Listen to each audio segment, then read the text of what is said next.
something beautiful is on its way to you. This is the experience of a lifetime, my dear friend. You want to give yourself this at all costs to your ego, your pride, and your fears. Love, it's everywhere. It's beautiful, it lives within, it doesn't need to be created. It is already there for you. We've hiked down 3 canyons and here we are. Let's shoot it, baby. I feel the funky chicken, the funky Messiah. Yes! Search for yourself on your own. Go within yourself. Find it within your breath, within your very spirit. Mrs. Nixon is done. Now I want to do a little magic trick. A spiritual path brings us to a place in our life where we discover the diamond and we learn how to pull it out of the mud. It's all very interesting.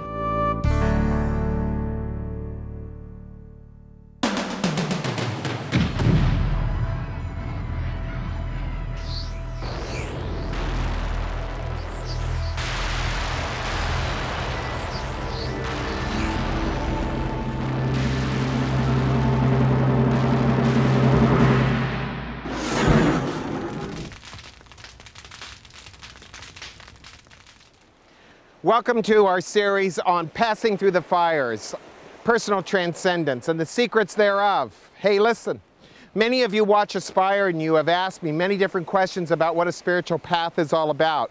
I've wanted to do this for so long. Americans are very interesting people. They think that a personal philosophy is a spiritual path. It's not. Philosophy is cheap. Religion is cheap. You can have all the philosophy and religion you want, no heart, no soul, no essence, no meditation, no love. It means nothing. To really have a spiritual practice, one has to go through the fires. What are the fires? Well, the fires of transcendence are to let go of what we believe in, what we think, what we hope, and to live almost, well, what shall we say, without any kind of belief at all, vulnerable to meditation, silence, to God itself. The problem with most people is they're done. They have so many beliefs, prerequisites on how they should believe, what they should believe, what right is, what wrong is, what good is, what bad is, that they have no sense of their spirituality. Ministers know, politicians know how to really pound you. Repetition, repetition, repetition. Hitler used to say, if a lie is said enough, it will appear to be the truth. And that's exactly what religion has done. Ta-da! I want to offer to you something different than religion. I want to offer you direct experience. The chance to really understand what it means to pass through the fires of ego, pride, fear, anger, and come out the other side as pure as gold, so to speak. To find yourself for the way you are, the who you are, the isness of you, not what you believe in. I can stand here week after week after week and talk to you about what you should believe in or what you want to believe in or what will help you, and none of that will. You have to have direct experience. It all boils down to meditation, silence, and love. That's what it all boils down to. And until I'm willing to go through those fires inside of myself, I am never truly going to awaken. We are here in this life to awaken. Awaken to what? Yourself. You are one with the infinite. You are one with all of this. None of this is really relevant to most people other than what they think in their mind. The real relevance of a spiritual path of this kind of beauty is found in your silence, in your sacredness on the inside. Find your sacredness in your silence, find your love in your heart, and you have found this as yourself. I'm going to offer to you in this series meditations, personal insights from my students and myself that will help you understand how to have a spiritual path, how to awaken in a spiritual path, how to do it at home. You don't need a guru. You simply need to find it within yourself. You need to find love inside yourself. And when the path is truly clear on the inside of you because you have let go of what everybody's told you you need to be, how you should be, and socially what you should be, when you've given up good and bad, right and wrong, you're in a place to awaken within yourself. You're in a place to understand the mystery of this whole thing called life, and the secrets of life now become open secrets. You begin to see things for the way they are and not what you've been taught and told. It's easy to give a show or to talk about what you believe in. It's easy for me to look inside of your brain and say, oh, I know what you want, and then give it to you. That isn't going to help you. A spiritual path is based more on what you're willing to give up than what you are willing to hold to. So let me ask you a question. What are you willing to give up to right now? Are you willing to give up your thoughts about who you are and what you are? Are you willing to give up what you think and believe in? Are you willing to go into that secret place inside of you of the Most High where you exist as a spiritual being and maybe experience life from another point of view? Not the point of view of religion, not the point of view of politics or society, but maybe just find out who you are, just for a brief moment. You are everything that you seek. Everything need not be more than what you are right now. You can have it all in this moment, but only when you are willing to let go of what you believe in, what you think, and even what you want. You have to feel and want who you are beyond your own belief.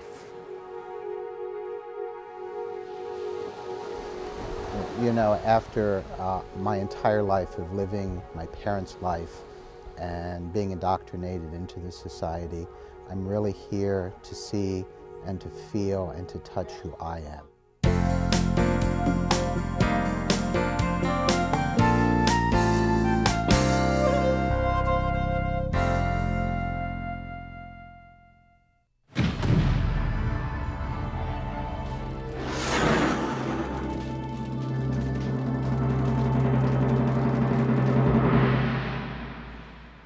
The problem is our interest level. We don't even know who we are. Religion, politics, and society have taken us away from ourselves to such a degree that, believe it or not, we're not even interested in who we are anymore because we already think we know. Most of the students I meet are individuals who already know so much about themselves that the only thing they're really looking for is how to make their problems go away. The first real transcendence of a spiritual practice is to come to a point to understand who we are. Let me read you something. Something that Jesus said many thousands of years ago in the book of Thomas.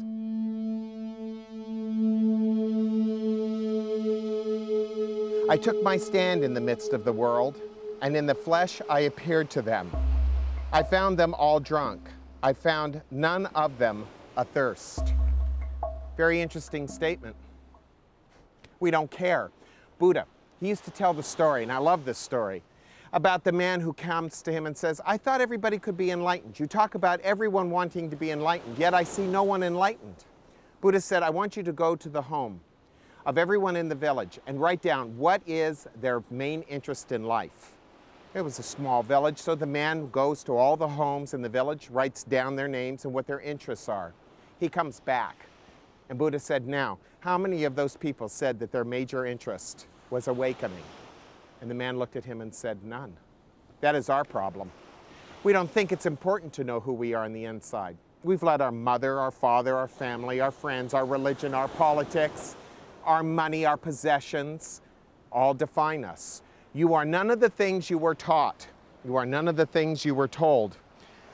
A Buddha, a Jesus, is a real rebel. They light the fire in the furnace of our belly, so to speak, and remind us who we are on the inside. They're trying to awaken us and say, look, you're none of the things you were taught and told. This is what makes Jesus, Buddha, Lao Tzu so outspoken. Lao Tzu said in the Tao Te Ching, if a person is not laughing at my Tao, it's not the Tao. People listen to the teachings of transcendence and they go, that's ridiculous. We are so out of kilter with our life, so out of kilter with the way we live our life that we don't really realize that we're out of sync with this whole thing called the Tao of life. Look at this beautiful world. Look at this beautiful life right here. This is everything. You can look at it from the point of view of a beautiful scene as though the scenery itself is beautiful, or you can relate to this in your oneness with it. A spiritual master is just trying to help us with one thing, to come to love. The path is love, but the path is not passionate love. It is the love that comes from meditation. You have two bodies, my dear friend. You have your outward body, who your mother and father made, defined, and told you, well, DNA-wise, this is what you're going to be, this is how you're going to look. And then you have your inner body. And that's the one that a Jesus and a Buddha is referring to. That's the one they're talking about, that inner body.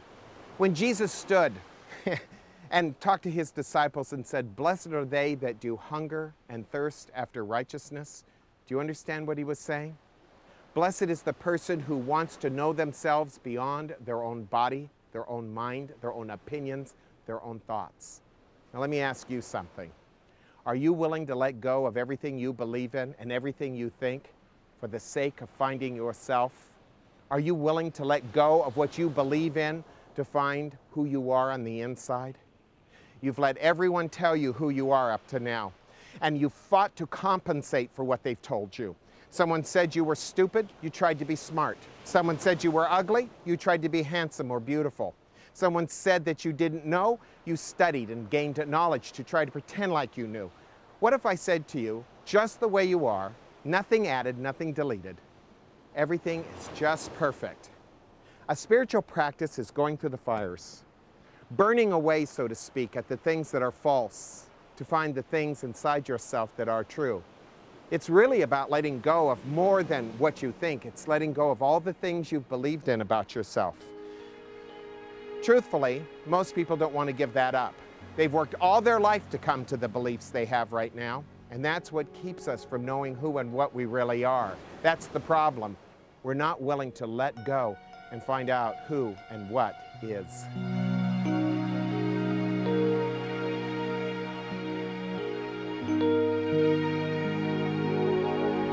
The first time I walked into the room and met Greg, he was in a meditative state, even though there were many people around him, and it was like he was illumined. And I was so happy to see that, because I thought he might have a big gargantuous ego, but he didn't. He was very sincere and very developed spiritually. Even if you're an advanced person in spiritual studies, his techniques are so dynamic, they pretty much shock you. And then they move you directly into yourself. His methods by far are the most intense and uplifting I've ever encountered in my life. And I've studied spiritual matters a long time.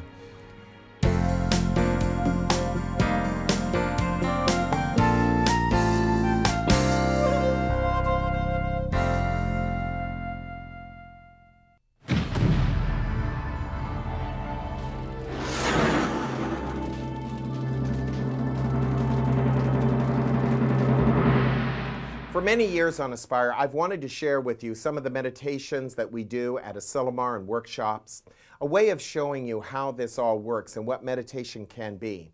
It isn't sitting on some mountaintop on some austere mountain naked and meditating for the rest of your life. There are ways in which you can practice meditation wherever you are, and one of them, and one of the simplest of them all, is called heart breath work. But before I share it with you, I want to explain the 7 chakras and why we're going to our heart and how we connect our focus with our breath.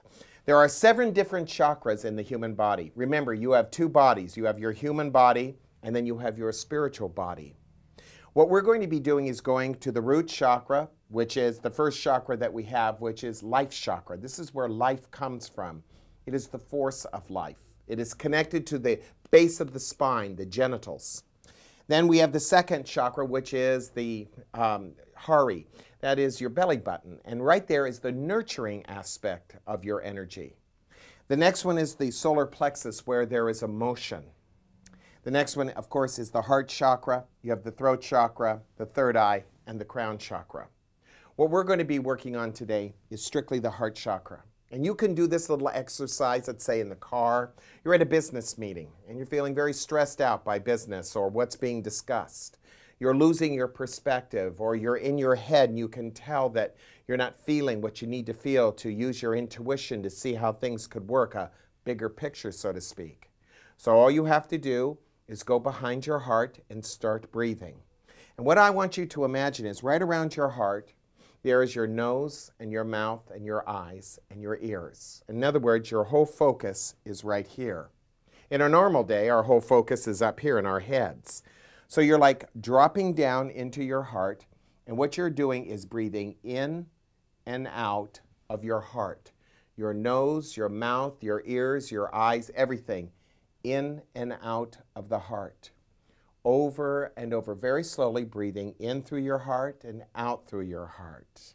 In through your heart, out through your heart. It's a very quiet meditation. And your focus is strictly on your breath. Now, you can do it with your eyes shut, but when you really get good at it, you do it with your eyes open. You might want to practice it with your eyes shut so you can get the feel of it. Take away all the sensory stuff and just breathe in and out of your heart. But as you get good at it, you can do it while you're driving. You can do it when you're in a business meeting, as I said, or you're maybe having difficulty with your children, or there's some stressful situation. All you have to do is start breathing here. So I'm going to let Sadira just start her breath, and the rest of my friends. And all I want you to do is just start breathing. Close your eyes. Put your focus back down into your hearts. And I want you to just start breathing naturally in and out of your heart.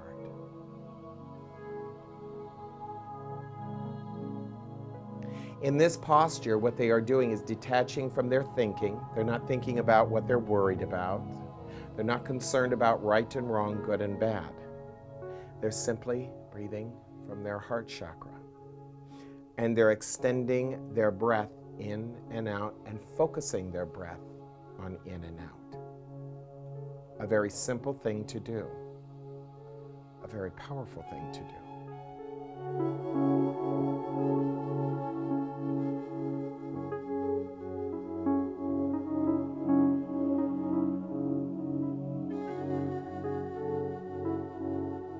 Now, you can do this meditation as many times in a day as you want. I guarantee you it will work. Your perspective, your intuition will change. You'll see things from a different point of view.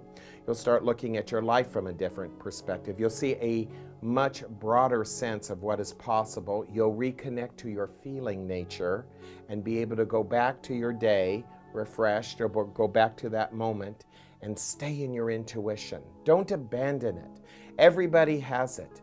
It is the feminine side of life that allows us to see the bigger picture of what's really going on and not what we merely imagine is going on. Meditations can be fun, they can be easy, and they can be simple. But they're most effective when you add playfulness to any of these meditations that I'm going to be offering to you in the next, 7 weeks. So try this one during the day. See if it doesn't work for you. We're going to take a quick break right now, and then we're going to be right back with some more Aspire. Don't go away.